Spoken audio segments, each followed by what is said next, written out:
Saudações rubro-negras, Vinícius Gaspar aqui, Flamengo em 10, as 10 notícias mais importantes do dia em apenas 10 minutos. Eu acredito muito nesse formato, ontem foi o segundo dia, deu menos visualização ainda que o primeiro, mas o feedback que eu tenho de vocês é o mais importante, o feedback está muito positivo. Além disso, eu acredito muito que esse formato vai dar certo aí, tem muita gente que quer receber as notícias, quer um pouco de opinião, mas sem aquela enrolação, sem aquela autopropaganda, sem aquelas coisas que a gente vê aí pelos canais do YouTube.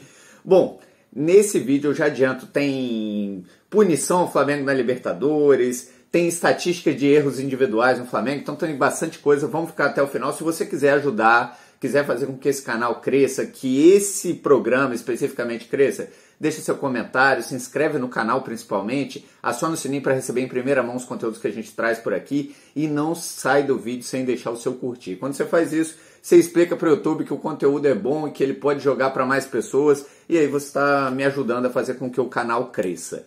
Vamos lá, primeira notícia é que o tempo é muito apertado, são 10 minutos para a gente dar todas as informações. Primeira, punição ao Flamengo da Libertadores. A Conmebol quer punir o Flamengo. É inacreditável, mas é verdade. Bom, a primeira punição pode ser por causa das bombas. Aquelas bombas que quem está acostumado ao Maracanã, o torcedor do Flamengo que está acostumado ao Maracanã, sabe que são bombas de barulho. São bombas só para a festa da torcida. Parece que a Conmebol faz um esforço para acabar com todas as coisas de festa das torcidas, todas as manifestações. Já teve a Conmebol querendo proibir a entrada da bateria do Flamengo, também já teve Conmebol querendo proibir as bandeiras, então parece um esforço da Conmebol em acabar com o que há de melhor no futebol sul-americano. Bom, então essa é uma possibilidade de punição. A outra possibilidade de punição é que o Flamengo não mostrou a escalação dos jogadores no telão, uma coisa inacreditável, mas é uma exigência da Conmebol, também erro do Flamengo em não mostrar. Outra coisa é que dois jogadores, um o Gabigol, o outro o Andreas Pereira, saíram da partida e ficaram no banco de reserva sem o colete. Bom, são erros, sim, mas são erros ínfimos perto ao que tem ocorrido nos últimos tempos aí na Libertadores, com casos de racismo no Boca, no River, enfim. A Conmebol deveria estar se preocupando com coisas muito mais graves. As punições podem ir de multa a perda do mando de campo. Não acredito que vai acontecer, mas acredito que o Flamengo vai acabar sendo multado por causa de umas bobeiras dessas aí. Vamos ver como a Conmebol vai agir, como o Flamengo vai demonstrar força aí nos bastidores da competição. Bom, segunda notícia, Fabrício Bruno começa finalmente o seu processo de recuperação. O Departamento Médico do Flamengo diz entre 2 e 2 meses e meio, mas a verdade é que ele deve estar pronto para jogo em 1 mês e meio. Só que como o departamento está muito questionado, ele já acaba informando com um prazo um pouco maior para ter uma agenda positiva aí quando o Fabrício Bruno voltar a ter possibilidade de ser escalado. 2 meses ele vai voltar já com a temporada bem avançada, mas ele estava sendo um jogador importante, pode voltar a ser, já que a gente tem uma linha defensiva bem velha que se machuca muito. Pode ser que nesse momento que o Fabrício Bruno esteja voltando, outros jogadores já estejam mal fisicamente ante a quantidade de partidas aí em sequência.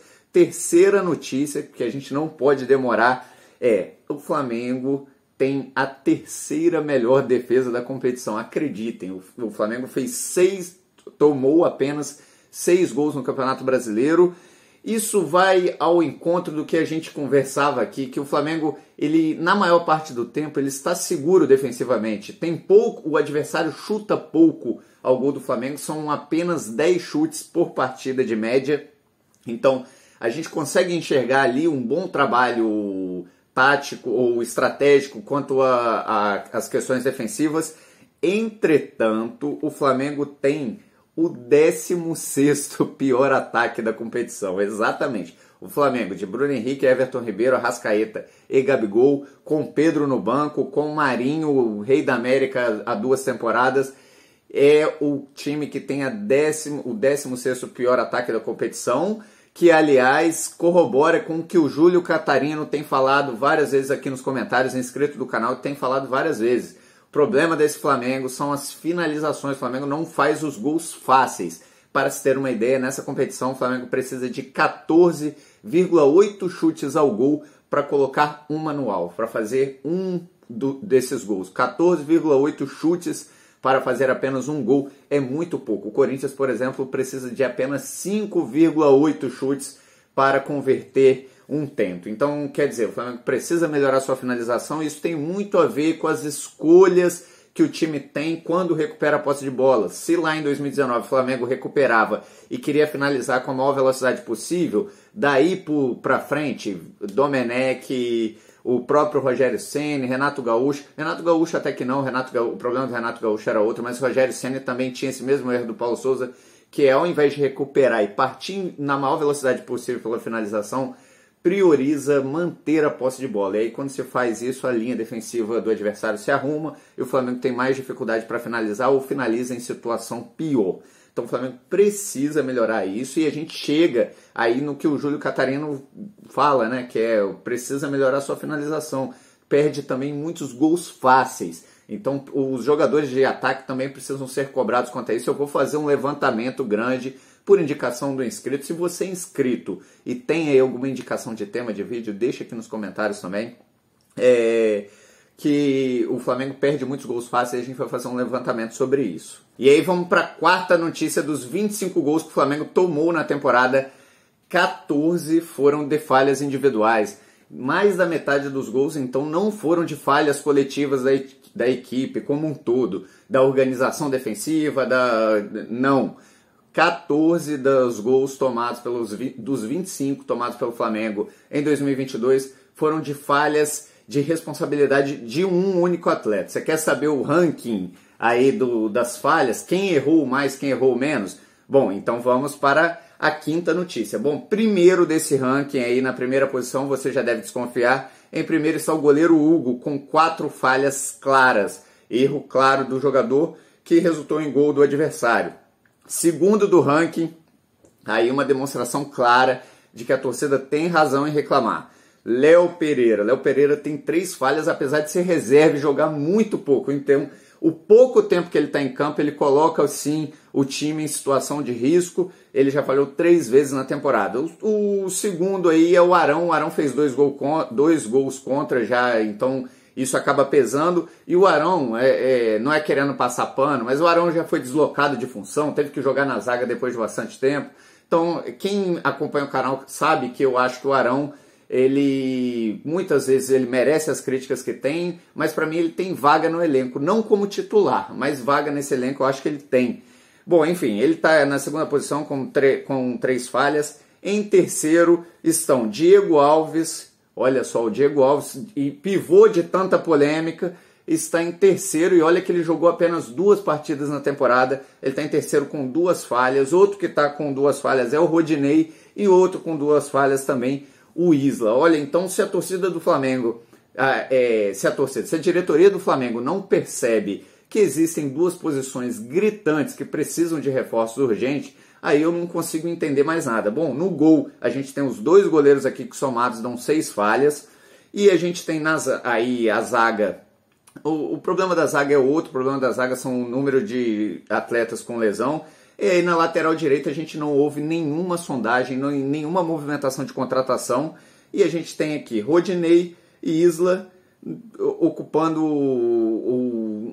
uma mesma função com 4 erros defensivos gravíssimos. Então esse é um ponto que precisa ser tratado urgente pela diretoria do Flamengo. O Flamengo precisa contratar um lateral direito. Bom, a sexta notícia importante do dia é o Davi Luiz volta e deve ser titular. Na sua opinião, o Davi Luiz é titular oficial desse time ou não? Deixa aqui nos comentários. E, bom, o Davi Luiz deve ser titular ou no lugar do Pablo ou no lugar do Rodrigo Caio, ainda não está definido. Bom, se ele for titular, eu acredito ser também, porque é um adversário mais fácil, um adversário em casa. Vamos ver o que pensa o Paulo Souza nessa função. Para mim, a zaga é Pablo e Rodrigo Caio, ainda mais o Rodrigo Caio jogando na qualidade que ele jogou aí nas últimas partidas. Bom, sétima notícia, já temos 50 mil ingressos vendidos. Isso pode ser maravilhoso, um dia de festa, vai ter Maracanã cheio, esses 50 mil já estão vendidos nesse momento, então a gente sabe que até a hora do jogo muitas vendas são feitas, inclusive na hora da partida. Casa cheia pode ser bom ou pode ser ruim, porque a pressão pode ficar grande também em caso de resultado negativo. Em caso de resultado negativo é bem provável que o Paulo Souza balance mais uma vez e balance muito. Bom, vamos esperar as cenas do próximo capítulo, torcendo sempre pela vitória do Flamengo, que precisa ganhar para ter alguma vontade, algum sonho de conquistar essa competição aí, o Campeonato Brasileiro em 2022. Para mim, é onde o Flamengo deve focar mais. Oitava notícia, Pablo e João Gomes, Marinho e Gabigol estão pendurados. Nona notícia, Hugo, escalação provável, Hugo, Mateuzinho ou Isla. Aí o Paulo Souza pode definir aí, principalmente visando dar descanso aí a alguns atletas.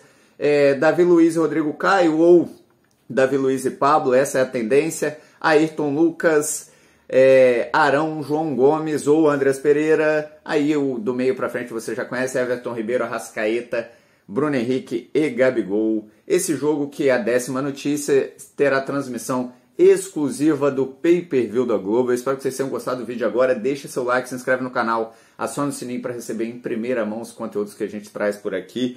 Mengo é paixão. Quando você deixa o comentário e dá o like, você está ajudando a fazer com que esse canal cresça. Então fica aí meu abraço. Mengo é paixão, valeu!